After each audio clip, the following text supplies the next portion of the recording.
عليكم ورحمة الله تعالى وبركاته. نتمنى تكونوا بخير وعلى خير، ومرحبا بكم على قناتي وقناتكم كويزين لولود. نتمنى ان الفيديوهات اللي نزلنا نالوا الاستحسان ديالكم، واللي دخل اول مره لاباج القناه يدير ابوني ويفعل الجرس باش يوصلوكوا الجديد، وما تنسوش لي التعاليق لان التعاليق مهمه بزاف.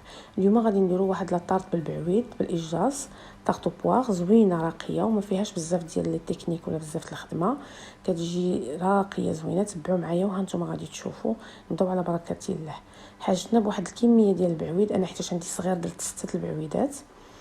عندنا نص كاس ديال العنبه ديال سنيده وكاس ديال العنبه ديال الماء، هادو اللي غنطيب فيهم بعويد. غندوزو لاباط، غنحتاجو فيها العجين، غنحتاجو فيها 180 غرام ديال الطحين، 30 غرام ديال السكر كلاصي، 100 غرام ديال الزبده تكون بحراره المطبخ، وبيضه. ندوزو لا كريم، غنحتاجو فيها 100 غرام ديال بودر داموند، 30 غرام د المايزينا، نص خنشه ديال الخميره الكيماويه، 80 غرام ديال السكر، و 100 غرام ديال الزبده، وجوج بيضات. هادو هما المقادير. غادي نديرو واحد المول داير بحال هكذا. خذوا نتوما القياس اللي بغيتو، اولا المول شغني هذاك اللي يتحل من الجناب اللي بغيتو، اللي غادي يخدم لكم. هذا كناخذوا كاسرونه كنديروا فيها الماء السكر، كنشعلوا ليها حتى تغلى، ومن بعد كنزيدوا فيها دوك البعويدات اللي نقينا وقسمنا على جوج، حيدنا ليهم القلب ديالهم. ندوزو دابا باش نعجنوا ولا نديروا العجين كنحطوا الطحين مع سكر كلاص اللي عندنا، سكر كلاصي،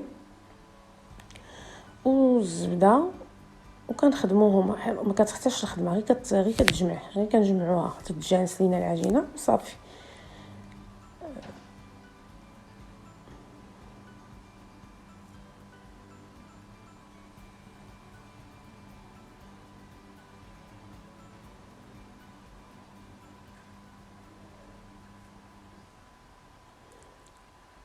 من بعد ما لبسنا داك الطحين بداك الزبده كامله تجمعوا، كنزيدوا ديك البيضه اللي عندنا وحده،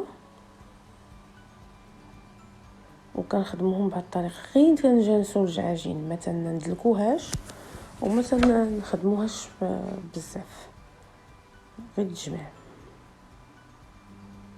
كتجي هشيشه ولذيذه. الوغ كنجمعتها لنا نتوما تشوفوا بلا سباتول في الوسط، ونغطيها بلوفيلم اليمونتير سولفيريزي وندخلها للثلاجه ترتاح. في هذا الاثناء غنوجد الكريم ديال اللوز اللي غادي نعمرو بها. الوغ كنحطوا الزبده، المايزينا، السنيده،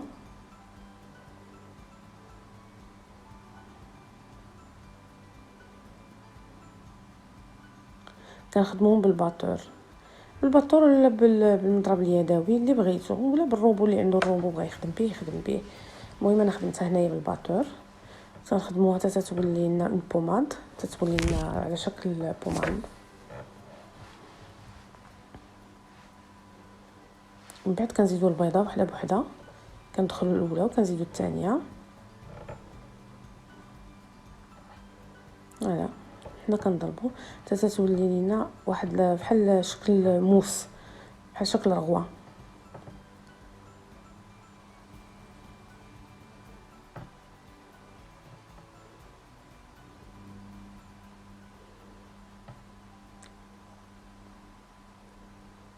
نزيدوا البودره داموند وبرا ديال اللوز، ونص خنشه ديال الخميره الكيماويه،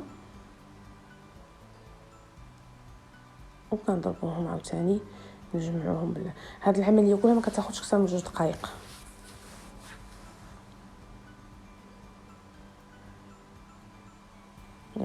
كنخدموهم حتى تيوليو اون كريم، حتى تيوليو على شكل كريمه.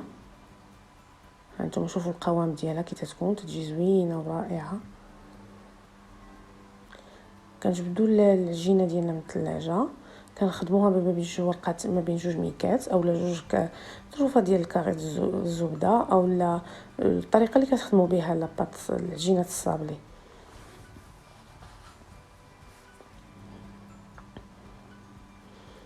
كنراقبوا السمك، هو هذا السمك اللي بغيت، وكنجيبوا المول وكنلبسوها له. هي كتقطع شويه ولكن معليش، راه واخا تهزو من جناب وتسدو دوك التقابيله راه ما تجيش غير مهم تكون الجهه غليظه جهه رقيقه باش تجينا مساويه في الطياب. تنظن الفكره واضحه وكتجي هشيشه ولذيذه، ما نقول لكمش عليها كي تجي. من بعد كنكبوا فوق منها هذاك البعويد. على فكره طيبته واحد 2 دقائق من بعد ما غلى الماء، واحد 2 دقائق، وحيدته وخليته تيبرد. دونك تنكبوا هذيك لا كريم ديال اللوز، كريمه اللوز اللي صايبنا. ثقوا بيا كتجي لذيذه وراقيه جدا. ديال شي حاجه ديال تحمير الوجه. من بعد ما قديت داك الكريمه ديال اللوز على الوجه ديال العجينه خضراء، بيان سور نتوما شفتوها راه خضراء ماشي ما طيبتهاش نص طيبه. كنشد تنفلح شويه دوك البعويدات، الا لاحظتوا كنفلحهم وكنحطهم. هنا عندكم الطريقه ديال كل واحد يخدمهم كيف ما بغى. هانتوما شفتوا كنفلحهم شويه بالموس وكنحطوا حتى وحده. تقدروا ديروا مول كبر من هذا، حيت هاد الكميه هذه تعطينا هاد المول قد هكا، ولا مول كبر من هذا. هي ما غتجيكمش عاليه بحال هذه. استفت البعويد اللي عندي بهذه الطريقه هذه وشاطلي اصلا شاطلي. وما هي من بعد ما طابت درت شويه ديال اللوز ايفيلي من الفوق. اللي بغى يدير غير سكر كلاصي يديرو وكتجي زوينه. ولا يدهنها بالناباج، ولا بقات له بحال دابا انا بقات لي 2 طروف ولا 3 طروفات البعويد يقطعهم ويزوقها من الفوق بهم. لكم الاختيار وشكرا على التتبع. السلام عليكم.